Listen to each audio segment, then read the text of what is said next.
এখানে একটি অগণতান্ত্রিক সরকার চলছে। এই যে রীতিনীতি এই সরকার মানে না।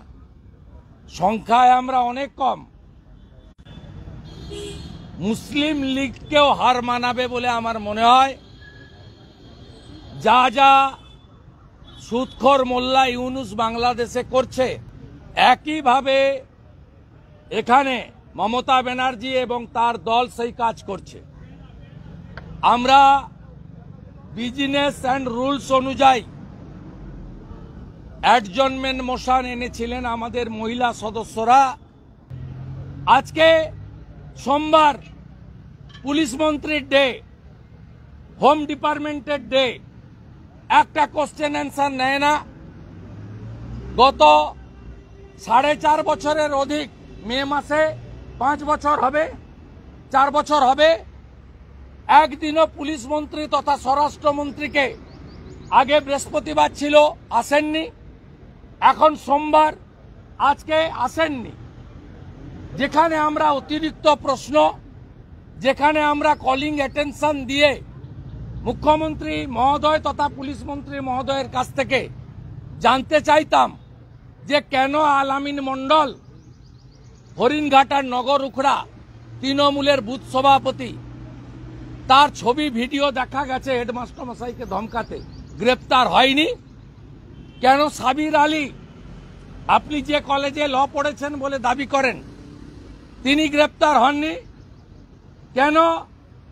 একাধিক বিদ্যালয়ে প্রধান শিক্ষকরা অন্য ধর্ম মানেন বলে তারা বলেছেন সরকারি নির্দেশ নেই, ফান্ড নেই, পুজো করব না। আমরা সে প্রশ্ন করার সুযোগ আমাদের নেই। মাননীয় অগ্নিমিত্রা পাল মহোদয়কে অ্যাডজর্নমেন্ট মোশনের কাটছাট করে কয়েকটা লাইন পড়তে দেওয়া হয়েছে। পড়তে দেওয়ার পরে হাউস অ্যাডজর্ন করা হয়নি। আমরা বিজেপির আজকে যারা ছিলাম সেই বিধায়করা আমাদের রীতিনীতি অনুযায়ী বিক্ষোভ করেছি। হিন্দু বিরোধী সরকার, দুর্গা ঠাকুর ভাঙা সরকার, কালী ঠাকুর ভাঙা সরকার, বেলডাঙ্গায় মন্দির ভাঙা সরকার, বজবজে লক্ষ্মী ঠাকুর ভাঙা সরকার, হিন্দু বিরোধী সরকার, এই সরকারের বিরুদ্ধে স্লোগান দিয়েছি। আমি লিডার অব অপোজিশন, আমি দায়বদ্ধ আমার এমএলএদের টিমকে লিড করার। আজকের বিজনেসকে আমরা অগ্রাহ্য করেছি, টুকরো টুকরো করেছি ছিঁড়ে, এবং আমরা সেটা উড়িয়ে দিয়ে 10 মিনিটের বিক্ষোভ করে বাইরে বেরিয়ে এসেছি। তারপরেই আমরা যখন বিক্ষোভ বাইরে করছি তখন আগে থেকে সাজানো প্লট অনুযায়ী বিরোধী দলনেতাকে টার্গেট করে, অন্যান্য বিজেপির যারা সোচ্চার এমএলএ থাকেন তাদের টার্গেট করে, যারা কোশ্চেন অ্যান্সারে ডিবেটে ভালো পার্টিসিপেট করেন তাদের টার্গেট করে বিধানসভায় উপস্থিত না থাকা সত্ত্বেও বিশ্বনাথ কারককে সাসপেন্ড করেন। আর যিনি মুভার, যিনি তার আসন থেকে প্রতিবাদ করছিলেন, আমি ওয়েলে নেমেছি, কিন্তু বঙ্কিম ঘোষ বা অগ্নিমিত্রা পাল ওয়েলে নামেনি, তাদেরকেও সাসপেন্ড করা হয়েছে।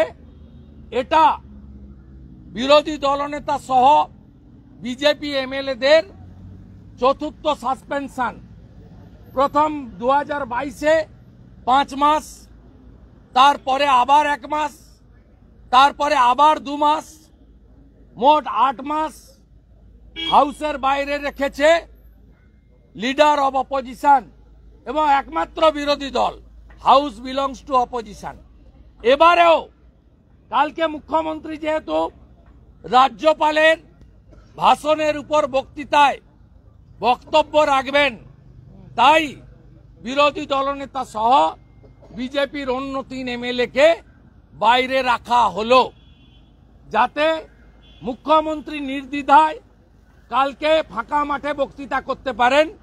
এবং আমি পূর্বাভাস আপনাদের বলে গেলাম, ফোরকাস্টিং করে গেলাম কালকে মুখ্যমন্ত্রীর বক্তৃতা লাইভ স্ট্রিমিং হবে এবং উনি যত মিথ্যা কথা বলবেন তত বাংলার মানুষের থেকে বিচ্ছিন্ন হবেন। আমি গর্বিত, অগ্নিমিত্রা পাল গর্বিত, বিশ্বনাথ কারক গর্বিত, বঙ্কিম ঘোষ গর্বিত। তার কারণ আমরা হিন্দুদের ভোটে জিতে এমএলএ হয়েছি, আমরা মুসলমানের ভোটে জিতে এমএলএ হয়নি।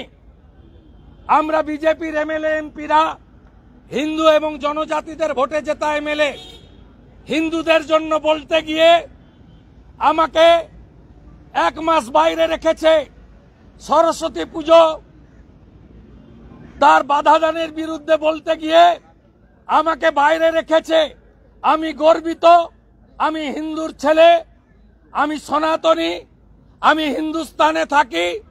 আমাকে হিন্দুরা নন্দীগ্রামে জিতিয়ে মমতা ব্যানার্জিকে হারিয়েছে।